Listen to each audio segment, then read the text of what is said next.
Dobro nam došli u podcast Zvuk inkluzije. Danas je sa nama defektološkinja Branislava Kokar iz Kliničkog centra. Dobro nam došla, Branislava. Dobar dan, bolje vas našli. Za početak želela bih da nam se predstaviš. Šta je tačno tvoj posao u Kliničkom centru?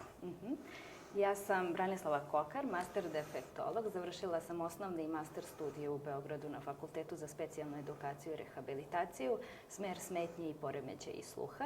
Poslednje 4 godine sam zaposlena u Univerzitetskom kliničkom centru u odseku za rehabilitaciju, audiološku rehabilitaciju dece. Šta je moj posao? Da detektujemo, dijagnostikujemo oštećenje sluha i uključimo se u razvoj svakog pojedinca, odnosno rehabilitacioni proces svakog deteta. Sjajno. Ja sam upućena da vi imate tretmane u audiološkom centru. I mogu da kažem da sam puno čula lepih stvari o vama, kako se predani. I da tretmane radite po 30 minuta. Ali možete da nam pojasnite zbog čega je to tako i kako to zapravo izgleda? Što se tiče same dijagnostike, vi znate da se sama dijagnostika sprovodi u najranijem uzrastu, što je jako važno za sam proces rehabilitacije. To znači da mi na rehabilitacionom tretmanu imamo decu od par meseci, nepunih godinu dana, do samog polaska u školu. I od toga zavisi njihov stepen pažnje koji je osnovni faktor za usvajanje novih saznanja, odnosno sprovođenje rehabilitacionog tretmana. Istraživanja pokazuju da je maksimalna pažnja dece predškolskog uzrasta, znači 6 i 7 godina, maksimum 25 minuta. Zbog toga je tretman koji je u našem ustanovi, u našem odseku se sprovodi, traje maksimum 30 minuta, što ne znači da će deca u toku jednog dana imati samo jedan rehabilitacioni tretman, što se procenjuje nad našem timu. Deca imaju 1 do 2 rehabilitaciona tretmana u toku dana. Aha, znači moći da ima 2 tretmana u toku dana. Tako je. Znači kada procenimo da dete ima trenutno pažnju veću od tog perioda, odnosno da može da se fokusira kod 2 različita terapeuta po 30 minuta, naravno da uvodimo i drugi tretman. Nisam to znala. A interesuje me šta radite tačno sa decom u tih 30 minuta? Pa to sad zavisi od individualnih sposobnosti, ali isto tako i od uzrasta. Hajde da se onda vratimo na sam početak dijagnostike oštećenja sluha kod dece, odnosno beba, pa ćemo onda kroz taj deo pričati o različitim aspektima rehabilitacije kod različite dece.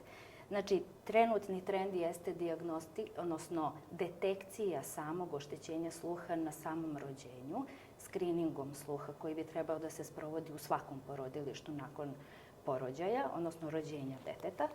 I on detektuje detektuje mogućnost oštećenja sluha.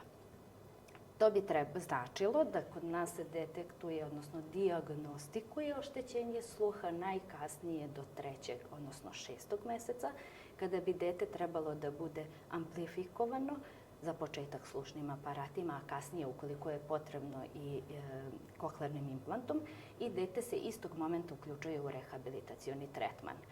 Znači, početni rehabilitacioni tretman koji se obavlja kod beba podrazumeva upoznavanje dece sa zvukom, znači učenje deteta da sluša, isto tako formiranje osnovnih vokala, postavljanje osnovnog glasna, a onda kasnije usvajanje logatoma, osnovnih reči i dalje razvoj rečenice. Znači, potpuno se razlikuje od uzrasta i mogućnosti deteta rehabilitacioni tretman za svako dete individualno na osnovu njegovih sposobnosti. Jasno. A kažite mi, pošto ste spomenuli, da kažem, slušne aparate, da je jako bitno da će naviknu na te slušne aparate, odnosno da ih nose pre nego što uopšte dođe do koklearne implantacije. Zašto je to bitno? Da li možete da nam pojasnite? Znači, proces koklearne implantacije podrazumeva nošenje slušnih aparata kao prvi vid amplifikacije pre same implantacije, zbog toga da bi decu učili iz prostog razloga da slušaju pre same operacije, a isto tako da procenimo njihovo reagovanje na zvuk sa osnovnim amplifikatorima, odnosno slušnim aparatima. U zavisnosti od stepena oštećenja sluha, neka deca mogu da razvijaju govor samo amplifikacijom slušnih aparata, dok neki koji imaju teška oštećenja sluha, nažalost, ne mogu to da sprovode samo slušnim aparatima, nego je potrebna ili da kažem neophodna implantacija. Jasno. Znači, zapravo slušnim aparatima hoćete da ih naučite da u to ranijem dobu njihov mozak, da kažem, obrazuje zvukove. Tako je, počne da sluša. Jasno. Isto tako mi radimo sa decom koje imaju teška oštećenja sluha, ali isto tako i deca koja su nagluva. Kod njih je amplifikacija slušnim aparatima potpuno adekvatna i dovoljna. Znači, nema potrebe da se radi dalje kohlearna implantacija. Samo iz tog razloga kažem da je za početak slušni aparat, a nakon toga i kohlearni implant. A kažete mi sa kojom decom vam je lakše, koja imaju slušne aparate ili kohlearni implant? Ili to zavisi potpuno od, da kažem, raspoloženja njihovog volje, da se, da kažem, posvete tretmanu, jel? Nema pravila što se tiče stepena oštećenja sluha, prosto zavisi od toga šta su mogućnosti deteta i isto tako zavisi stepen razvijenosti govora ili stepen upoznavanja zvuka u zavisnosti od trenutka kada se dete javi kod nas na početak rehabilitacije. Kada radite sa detetom koje je najmlađeg uzrasta, znači 6 meseci, godinu dana, vi sa njim počinjete kao sa praznom tablom. Počećete od potpuno osnova slušanja, upoznavanja sa osnovnim zvukovima i tako dalje, dok kod dece koja su nagluva, najčešće oni dolaze nešto kasnije i najčešće se nešto kasnije i dijagnostikuju. Kod njih već imate neke saznajne stvari koje su oni već usvojili ili možda čak i delimično razvili govor, pa morate da možda čak i ispravljate neke stvari koje su oni pogrešno usvojili i da nastavite rehabilitacioni tretman dalje. Dođem ih danas da pitam što ste rekli, tako da dete neko usvoji već nešto i onda dolazi kod vas, koliko je zapravo to teško ispraviti? Ne mogu da generalizujem, ali definitivno neke stvari jesu teške za ispravljanje, pogotovo ako deca dođu sa već 4 po 5 godina. Znači, to je već jedan jako dug vremenski period koje deca ili pogrešno čuju određene stvari ili su potpuno pogrešno usvojila kao značenje ili kao upotrebnu funkciju neke reči, onda to najčešće bude vrlo teško za ispravljanje. Pretpostavila sam. Iz tog razloga je vrlo važan rana dijagnostika, rana rehabilitacija i tako dalje, baš da bi se sprečile te kasnije ispravljanje nekih pogrešno usvojenih stvari. A kažete mi, koliko je česta pojava da se dolazi kasno kod vas? Ili, ajde da bolje preformulišem pitanje šta hoću da pitam. Recimo, u mojem vreme, pre 30 godina i više, znalo se da roditelji mnogo lutaju. Da nisu znali gde da idu sa detetom koje ima oštećenje sluha. Kako je sada to u ovom vremenu? Velika je razlika o tome kada pričamo o stepenu oštećenja sluha. Što je veći stepen oštećenja sluha, dijagnostika je vrlo, kako da kažem, brza i jednostavna. Roditelj brzo shvati da dete ne reaguje na zvuke raznorazne iz običnog kućnog okruženja. Dok je kod nagluvosti to mnogo problematičnije. Dete na neke zvuke reaguje, na neke ne. U nekim trenucima se javi iz neke druge prostorije, a u nekim trenucima se uopšte ne odaziva na svoje ime, na poziv po imenu. U nekim trenucima reaguje na neke zvuke, u nekim trenucima ne i to često zavarava i same roditelje. I najčešće se te nagluvosti u stvari kasno i otkriju i kasno se javljaju na rehabilitacijnu. Ja sam čula od par roditelja različitih da su imali recimo problem vezano sa bera testiranjem. Da nekada pokaže da je 60% oštećenje, nekad pokaže da je teško oštećenje tipa 90%. Šta je tu problem zapravo kod tog testiranja? Pardon, neke stvari sad možda bolje da o tome razgovarate sa audiolozima koji sprovode samo testiranje, ali na to mogu da utiču i sekretorni otitisi koji su, znači da je dete prehlađeno, da ima sekreta i tako dalje, i može da zavisi od sazrevanja uopšte moždanih talasa, ali možda najbolje da o tome popričate sa doktorima. Ovo su nego da te nadovećala, zato što ste rekli da roditelji ne reaguju na poziv na ime iz prostorije nekada. Rekla sam da deca često selektivno se javljaju na svoje ime. Pa na to ste mi mislila. Ali roditelje to zavarava. Znači, prosto ljudi koji nemaju svest o tome da to može biti posledica oštećenja sluha, to može da zavarava uopšte utisak. Jasno, nego zato sam te i nadovećala to sa bera testom, jer sam čula različite priče kako imaju problem sa utvrđivanjem stepena sluha i onda me je to zanimalo da li znate o čemu se radi. Mene interesuje sad koja su najveće prepreke koje možete da naletite u vašem radu sa decom. Prepreke u samom rehabilitacijnom tretmanu. Pa najčešće su to udružene smetnje, nažalost. Veliki procenat dece se javlja, odnosno oštećenje sluha se javlja sa udruženim smetnjama. Neka istraživanja pokazuju da je to čak 40% dece sa oštećenjem sluha ima neku udruženu smetnju. I nažalost to jeste jedan od najvećih faktora koji utiče na sam tok rehabilitacije i uopšte mogućnosti deteta za postizanje nekih visokih mogućnosti i ciljeva. To je jedan od najvećih faktora. Mogu da kažem definitivno nesaradnja roditelja sa rehabilitatorima, odnosno sa defektolozima. Neredovno pohađanje rehabilitacije je isto jedan od faktora koji mogu da dovedu do sporijeg napredovanja deteta. Jasno. A koliko je to česta pojava? Pa kako da vam kažem, kako kad, od roditelja do roditelja. Tako je, ne mogu da generalizujem. Mislim, to je stvar koja se zaista nije merljiva trenutno. Pa razumem, nego znate kako, mene sad interesuje da li su roditelji svesni uopšte koliko je to važno. Jer ja lično prva stalno pričam o rehabilitaciji da je jako izuzetno važna, zato što u najranijem dobu mogu da savladaju sve prepreke što se tiče verbalnosti. I onda roditelji bi prvi trebali da imaju svest i da guraju dete i da olakšavaju vaš posao između ostalog. Slažem se. Mislim da je tu informisanost i upoznavanje roditelja sa samim rehabilitacijskim tretmanom u stvari ključ uspeha.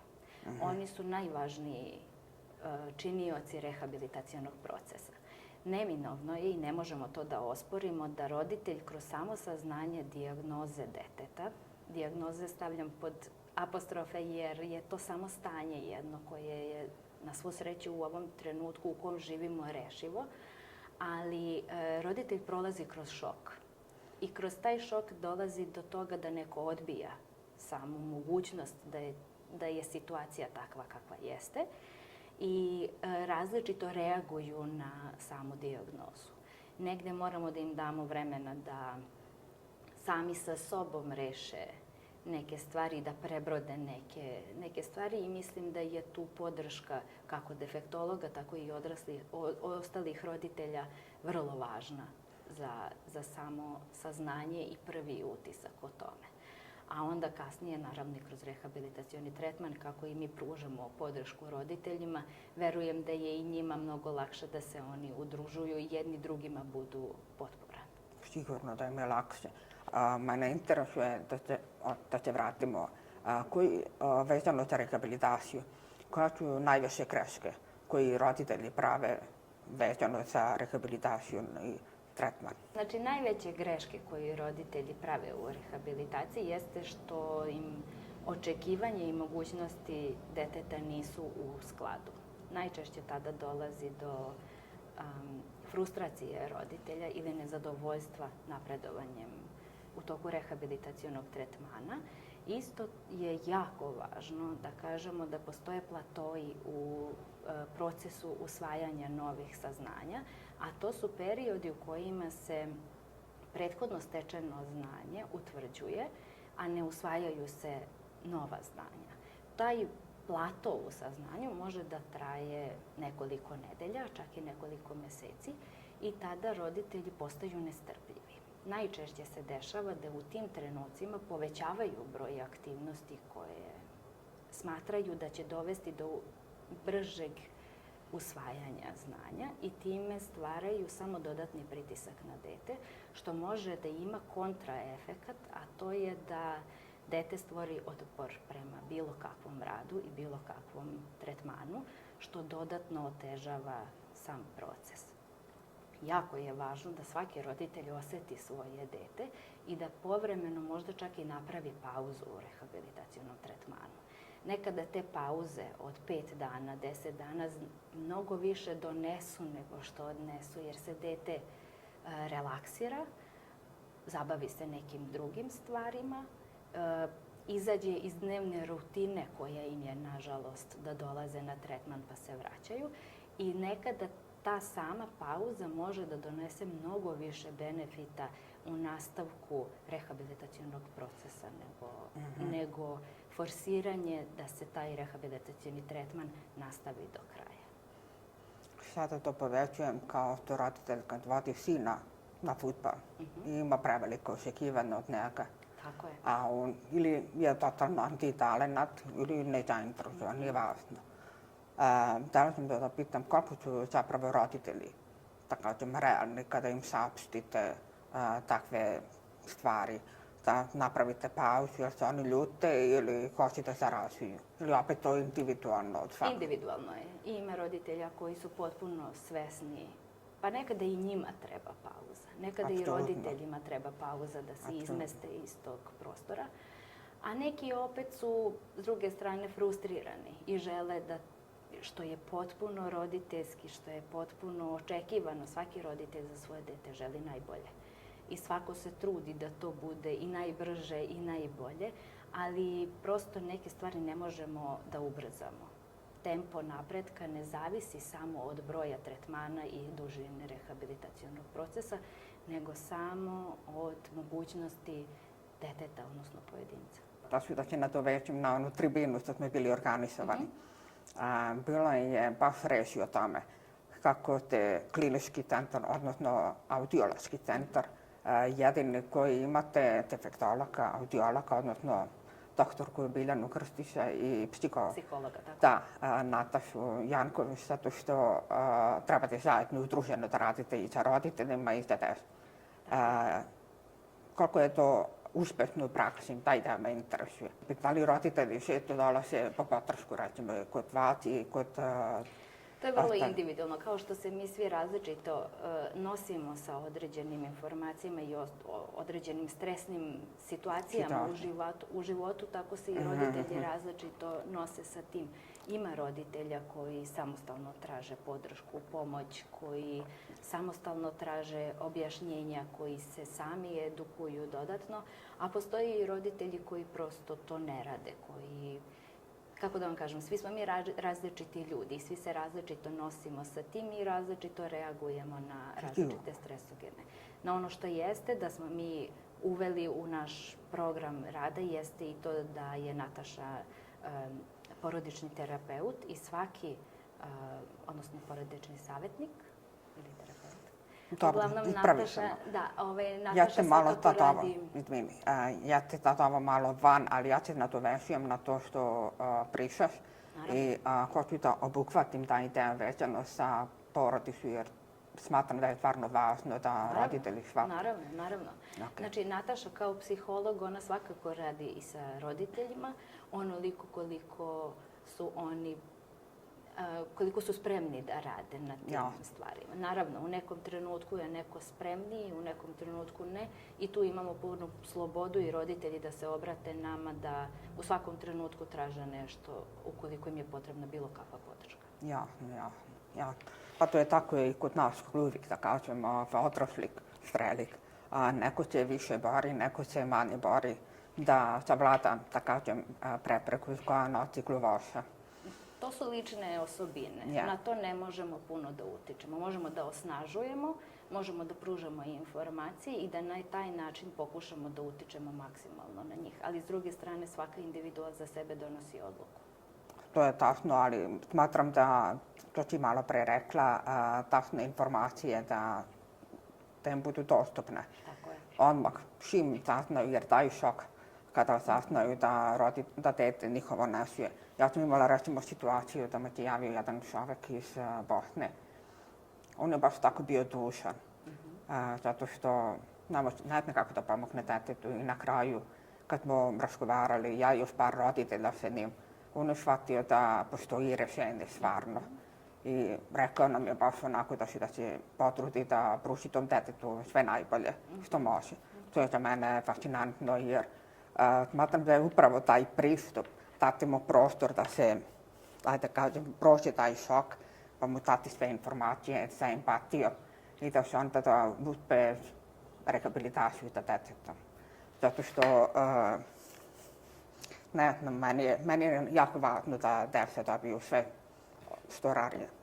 Jer mi je žao kad vidim da neko ko ima, ne znam, 18-20 godina i nosi kohlearni implant, da nije poradio na tome. A mislim da to nije uradio zato što nije bio, odnosno njegova porodica nije bila dovoljno informisana. Slažem se, ali opet s druge strane svaki roditelj ima pravo na izbor. Naše je da ih apsolutno uputimo u to šta kohlearni implant donosi, koje su mogućnosti nakon kohlearne implantacije i da im pokažemo benefite i da im pokažemo šta sve može naspram onoga ako to ne učinimo, ali verujem da će svaki roditelj koji bira da bude najbolje za njegovo dete izabrati da uradi sve što je moguće. Jeste sada, ali ranije nije bilo baš tako, zato što je bilo, mislim, postoje razne dezinformacije što se tiče kohlearnog implanta. Kako defektolog usmjerava roditelje što se tiče detetovog, odnosno razvoja deteta kod kuće? Da li vi njih uputite šta treba da rade sa decom? Rekla sam da je roditelj, odnosno da je porodica jedan od najvažnijih aktera u samom procesu rehabilitacije, a to podrazumeva da iako je dete u našem centru na aktivnom tretmanu sat i po vremena u toku dana, jer ako ima uz 2 tretmana kod defektologa, uz to može da ima i psihološku radionicu ili rad sa psihologom.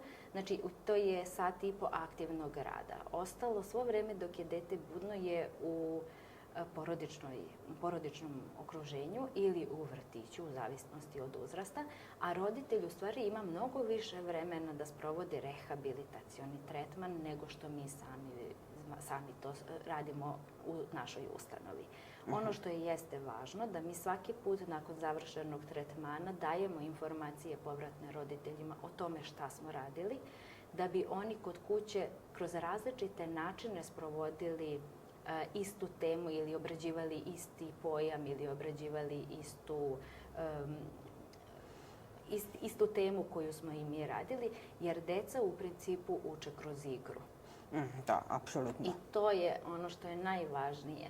Jedno je šta mi možemo da uradimo u zatvorenom prostoru, a drugo je šta roditelj može da uradi u svakodnevnom okruženju, u porodici, u parku, u dvorištu, u vrtiću. Znači, mnogo je lakše učiti što se njih tiče na raznorazne načine nego samo učenje u toku tretmana kod defektologa. To se nadovežem sad ovim pitanjem na to što si pomenula. Da li vidiš pomak kada dete radi sa roditeljima u samom... Apsolutno. Velika je razlika između toga kako deca napreduju ukoliko imaju širi spektar uticaja na taj jedan cilj koji imamo, a to je da dete bude u potpunosti rehabilitovano. Na tome ne može da radi jedan defektolog, na tome ne može da radi jedan psiholog.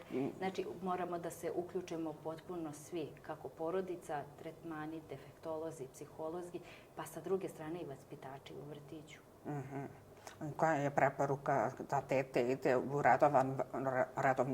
redovni vrtić ili, da kažem, specijalni. U zavisnosti od sposobnosti deteta uvek je preporuka da deca pohađaju redovan vrtić, jer kako smo rekli inkluzija, gde svaki sistem bi trebao da se prilagođava svakom pojedincu, odnosno svakom detetu, a ne dete ustanovi, vrtiću ili celom sistemu. Tako da, što se mene tiče, redovan vrtić. Da se vratimo na rehabilitaciju ideja. Interesuje me kako dete učite da usvoji prve zvukove. Saznanje o prvim zvukovima se sprovodi na samom početku rehabilitacionog tretmana, gde zvuk spajamo sa konkretnim slikovnim materijalom ili igračkom u tom trenutku i koristimo određeni zvuk svaki put kada se pojavljuje ili ta slika ili ukoliko se igramo sa određenim predmetom, uvek koristimo isti zvuk. Takođe, u sledećoj fazi se traži od deteta da na osnovu određenog zvuka prepozna o kom predmetu ili o kojoj slici pričamo, odnosno koji se zvuk čuje. To je osnovni i prvi korak u samoj rehabilitaciji, da se prepoznaje zvuk. Znači, da li neko kuca na vrata, da li će se dete okrenuti, čuti, da li će ispasti nešto pa će se dete okrenuti. Svakako radimo na tome da dete postane svesno zvuka oko sebe. Neće vas pitati šta je to, ali po očima vidite da je čulo nešto, da ne zna šta je. Pa mu onda prilagodite, odnosno približite taj zvuk na taj način da mu objasnite šta se to čulo ili šta je u okruženju, šta se dešava. Da li se kroz prozor čuje policijski auto ili da li se čuje pražnjenje kontejnera ili sudar ili nešto u tom smislu. Ono što on čuje i registruje treba mu kroz slikovni materijal ili kroz igračke prilagoditi.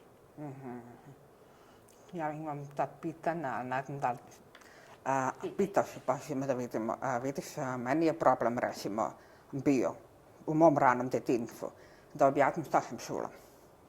Da objasnim reči neke koje nisam nikad čula. Jer mene su učili, on je pametan, a nisu me naučili, on je inteligentan, on je obrazovan. I sad mene interesuje, ajde da kažemo, da širimo fond reči kod mladih ljudi, dece. Kako to ide uopće? Jer ja iz moje perspektive znam da sam ja sama to usvajala. A kako bi to dete, recimo od 7 godina koja će da ide u redovnu školu, nema šanse da pokupi toliko novih reči i da zapamti i da bi naučio, ako me razumeš. Opet zavisi od intelektualnih sposobnosti i uopšte sposobnosti slušanja deteta. Imate decu koja se jako rano osposobe da čitaju i pišu. Oni mnogo tih novih pojmova usvajaju kroz spontano čitanje priča, bajki i kroz te... Često se desi da vas dete pita šta to znači. Šta si to rekla? Pa mu objasnite taj pojam da je to isto kao i pametan, isto kao i inteligentan, isto. Znači, pravimo negde kroz priče, kroz korišćenje raznoraznih pojmova, pravimo te neke paralelne, uporedne reči koje je upoznaju. Često se desi, pogotovo sa predškolcima kad radimo, da pitaju šta to znači. Ja sam Vojvođanka, možda nekad koristim neke termine koji nisu njima poznati. Ili ako nam dođe dete iz Vranja, pa koristi neke termine koje meni nisu poznate. To je podjednaki problem kao i ovo. Apsolutno, da. Podjednako usvajanje novih reči. Da. Da, to međutim da imala, kažem ti, problem. Nekad me je bilo sramota iskreno da pitam šta neka reč znači. Jer kad vidim da se moji prijatelji onako podsmevaju, osmekuju, ne znam, dobacuju, i onda ne znam da li je bezobrazno, da li je, ne znam, nešto neprimereno, jel, da pitam šta znači. A kada uzmem knjigu, ja nisam mogla da razumem šta čitam. Ja samo vidim slova. Ja imam problem što ti tiše čitana i ja mogu da pročitam. Da, kao shvatila sam suštinu, ali recimo priču, bajku i to, nema šanse da napravim film u glavi. Jednostavno je problem. Sad ja ne znam da li je to uobičajeno kod dece sa oštećenim sluhom. Interesuje me baš taj deo šta je uobičajena pojava kod dece koja imaju oštećenje sluha? Ne možemo da kažemo da je to uobičajena pojava. Znači, deca bi Pa trebalo... će onako individualno. Tako je. Znači, ako se deca razvijaju kao deca opšte populacije, oni usvajaju govor potpuno jednako kao i svi, kao čujući. Ne bi trebalo da tu bude nekih smetnji. Možemo tu da pričamo o dodatnim elementima disleksije, disgrafije, diskalkulije i svih ostalih smetnji koje mogu da budu praćenje uz oštećenje sluha, ali nisu direktno povezane sa samim oštećenjem sluha. Svakako su to stvari koje se kasnije otkrivaju i detektuju kada dete već razvije govor u mogućnosti da verbalno komunicira nesmetano sa drugima, pa i da čita, da se osposobi za čitanje i pisanje, tek tada u tim trenucima možemo da detektujemo neke od elemenata pomenutih poteškoća. Da, to me je interesovalo, zato što ja sam recimo u kasnim godinama to shvatila, da mi je problem i recimo ja sam već deo osnovne škole učila na pamet. Nisam razmišljala o tom šta to znači, da se slikovito objasni i slično, jer ja sam imala jedan način učenja pre početka osnovne škole. I onda u osnovnoj školi skroz drugačiji sistem učenja. I to je verovatno i do neke zabune kod mene. Tako je. Ja ne smatram da rehabilitacioni tretman treba da bude puko učenje. Rehabilitacioni tretman treba da se sprovodi kroz igru, a da kroz igru usvajamo nove pojmove, termine, odnosno da deca usvajaju nove pojmove i termine. Ne mislim da treba da bude puko sedenje i učenje. Znači, to je ono što nas očekuje sa samim polaskom u prvi razred, odnosno u školu.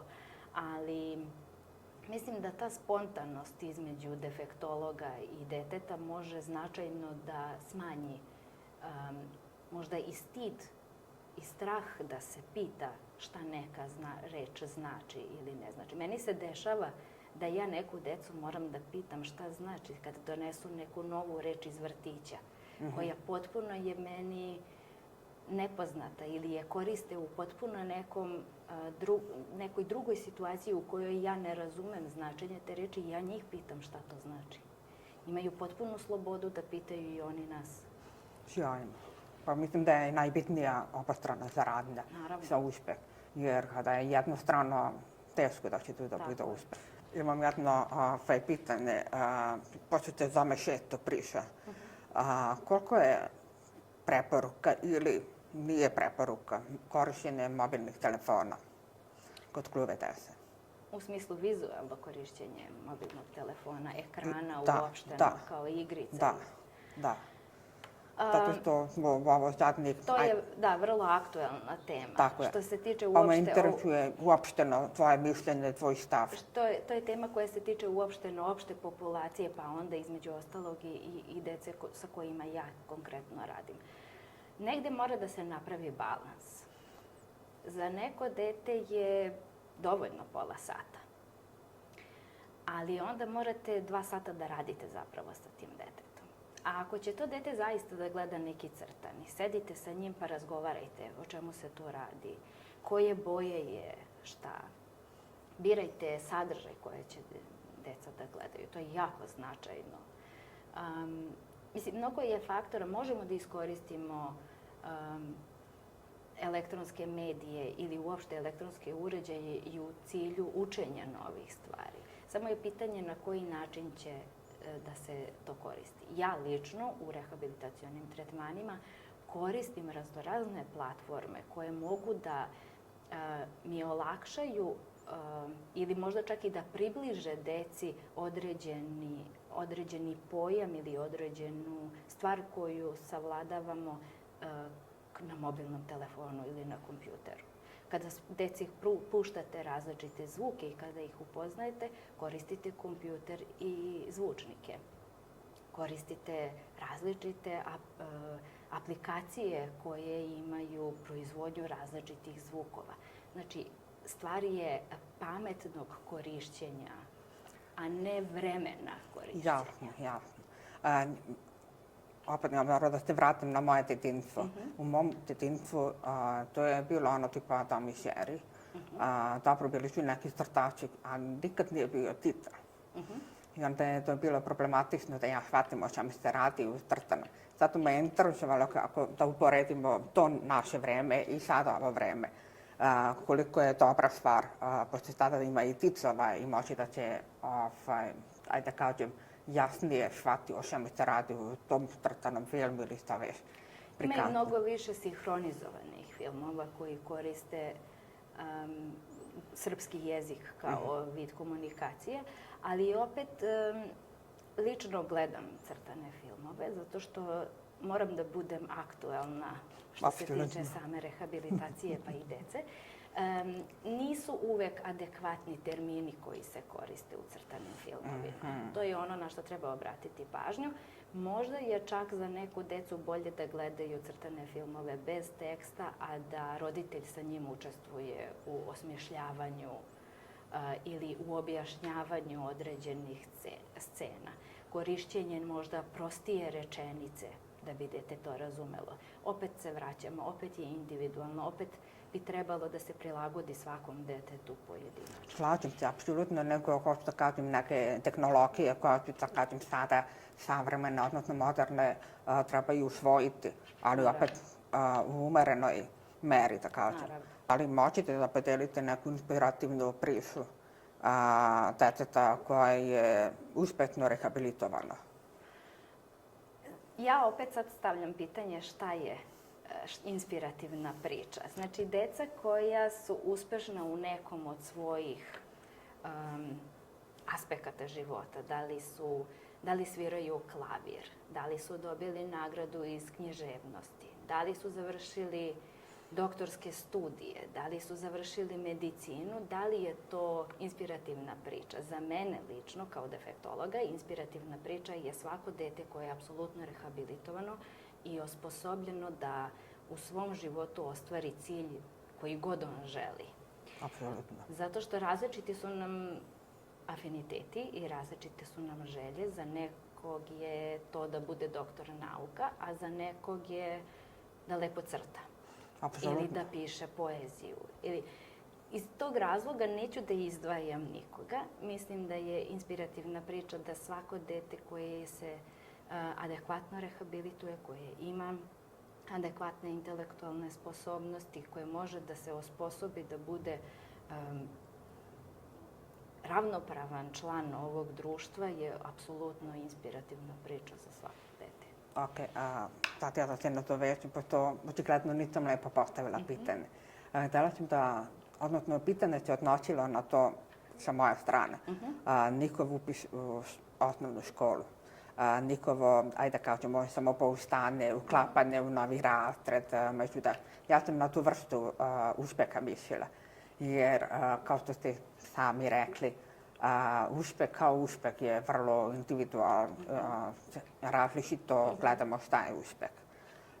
Da, definitivno jeste uspeh da moći da radi šta on želi. To nemam pogovora uopšte. Nego me interesuje taj deo vezano za upis u prvi razred, uklapanje među novim drugarima, drugaricama, novi nastavnici, profesoru, odnosno učitelji. Najveći broj dece koja su naši rehabilitanti upišu redovne osnovne škole. Manji je procenat onih koji upisuju specijalizovane škole. Opet zavisi od svakog deteta pojedinačno. Imamo decu koja su savršeno uklopljena i u predškolske ustanove i u prvi razred. Dosta toga zavisi od učitelja. I puno zavisi od toga kako su drugi roditelji informisani uopšte o oštećenju sluha, pa i nošenju amplifikatora, odnosno kohlearnog implanta ili slušnog aparata. Mislim da na to bi trebali kao društvo da utičemo na ovo što ti radiš, a to je sveopšta informisanost ljudi o tome. I mislim da time možemo da napravimo mnogo veći pomak što se tiče uopšte socijalizacije dece sa oštećenjem sluha. Moram da se nadovežem na ovo što si rekla, da postavim potpitanje. Rekla si da je važno da učitelj zna, odnosno da su i roditelji dovoljno informisani. Ali možete mi to, ajde kažem, lepo uobličiš. Na šta se to sve odnosi? Šta je važno da učitelji znaju koji imaju dete sa slušnim aparatima ili implantima i šta je važno da roditelji njima prenesu? Šta je važno da roditelj prenese učitelju? Jeste da iznese šta su karakteristike tog deteta. Da li iščitava sa usana, da li se apsolutno oslanja na sluh, da li je dete možda hiperaktivno, da li mu treba dodatno vizualna podrška u objašnjavanju ili možda čak i u privlačenju pažnje, da bi mu se objasnilo ili da bi mu se uputio bilo koji input. Mislim da je to značajno. A što se tiče samog učitelja, mnogo zavisi od toga kakva je osoba. Da li su prethodno imali iskustva u radu sa decom oštećenog sluha ili ne, ali je opet individualno svako dete pojedinačno. Iskustvo sa jednim detetom ne znači da će imati mnogo zajedničkih stvari sa nekim drugim detetom. Ja. Ali s druge strane i svako dete koje je u školi je individualno samo za sebe. I opet se vraćamo na inkluziju i na prilagođavanje svakom detetu pojedinačno. Neko pitala sam to pitanje zato što sam pomislila da možda mi kao udruženje možemo nešto da utišemo, da edukujemo, da kažem, nastavno osoblje vezano sa decu koja imaju problem sa sluhom. Mislim da bi dobar gost bio neko iz prosvete.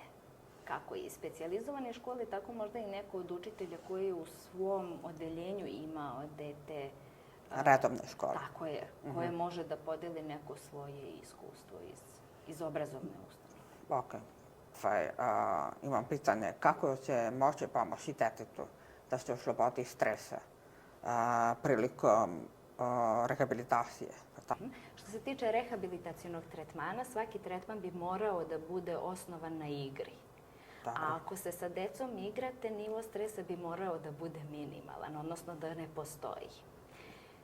To je jedino važno za decu da biste omogućili kontinuitet rehabilitacije dugoročne. Ako imate dete kod kojeg je oštećenje sluha dijagnostikovano sa 6 meseci, a radit ćete sa njim do polaska u školu, to je 7 godina kontinuiranog rada. To je jako dugačak vremenski period. I u samom rehabilitacionom tretmanu u principu ne bi trebalo da bude mesta za stres. Odnosno da se svede na minimum. Vi neminovno decu frustrirate ispravljanjem određenih glasova ili određenih načina izgovora, ali bi to trebalo da bude kroz igru i da taj stres bude maksimalno smanjen. Ja, moram da se nadovežem na to kad ti je rekla da kad se ponove reši. Mama mnogo voli da kaže, ne kažete tako, ali onako malo sarkastično. Ja polutim zbog toga. I da, ja sam svesna da ja umem tako da nesvesno usvojim. To je prirodna frustracija na neuspeh.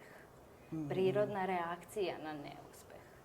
I sad zamislite kad dete od 3-4 godine ispravljate određeni glas, on neminovno prolazi kroz frustraciju. Ali ako to prođete kroz igru pa ga nagrađujete za dobre stvari, vi time smanjujete frustraciju, odnosno stres koja se javlja kod deteta. A to je zapravo jako bitno, kako sad vidim. A nisam bila svesna toga do ovog momenta, dok me nisi ispričali. Koliko je otežana rehabilitacija kod dece koja dolazi iz porodice, koja komuniciraju znakovnim jezikom, odnosno koja nije verbalna?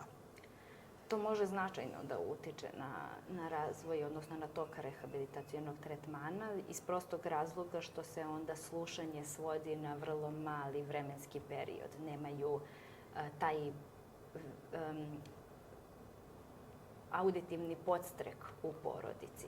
To je ono što mi onda predlažemo najranije uključivanje deteta u predškolsku ustanovu, gde bi bio sa čujućim vršnjacima i bio kontinuirano izložen auditivnim podstrekcima. Jasno.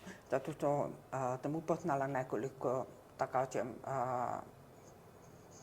dece, odrasle osobe, koja dolaze iz porodice koja, nažalost, ne govore.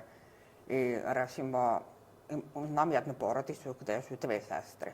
Starija sestra je učila mlađu sestru da govori, jer, nažalost, roditelji nisu bili u stanju, jer ne koriste verbalno uopšte. Tako je. Ja znam i osobu koja je dugo bila u porodici sa bakom i dedom, dok nije potpuno ovladala verbalnim govorom, pa se onda vratila kod roditelja da uči znakovni jezik, da bi s njim tako komunicirala. Primarno bilo usvajanje verbalnih sposobnosti. Tako da različito se ljudi snalaze u različitim situacijama. Znači, apsolutno. ako je verbalna komunikacija primarna, onda su različite mogućnosti rešavanja tih problema. Apsolutno. Ja sam, recimo, i upoznala jednu odraslu osobu koja ne koristi ni slušni aparat, ništa i govori znakovni jezik. Međutim, može da govori. I ta osoba je, ja sam bila zapanjena kad sam slušala njegovu priču, ta osoba je išla u redovnu osnovnu školu i na kraju upisala specijalnu školu, srednju. I prevazišao je neke druge stvari, koje nije mogao da prevaziše u osnovnoj. Tako da ima svakakvih priča koje su vrlo interesantne i treba slušati iz svih uglova da bi se neko i prepoznao, da privedemo kraju ovaj podcast. Da li imate neki savjet za roditelje, za buduće roditelje koje tek treba da uđu u cijelu ovu priču vezano za oštećenje sluha, rehabilitaciju i tako dalje? Jedini savjet može da bude da veruju defektolozima, da veruju lekarima i da budu uporni. Kao što sam rekla, proces rehabilitacije je nešto što traje dugi niz godina, neće se završiti za mesec, dva. Njihova istrajnost je značajna i, mislim, presudna, možda čak i u rehabilitacionom tretmanu. I moj jedini savjet bi im bio da budu strpljivi, da budu uporni, da budu srećni što za sad imaju stvarno pravu mogućnost da deca budu adekvatno amplifikovana i kod velikih, odnosno teških oštećenja sluha. Za sad, naravno, postoji kohlerni implant koji u velikoj meri može da reši oštećenje sluha kao primarni problem. Hvala, Branislava, što ste nam odvojili vreme i posvetili da informišemo ljude koji imaju bilo kakav problem sa sluhom i dece. Hvala vama na pozivu. O čemu se tu radi? Koje boje je šta? Birajte sadržaj koje će deca da gledaju. To je jako značajno.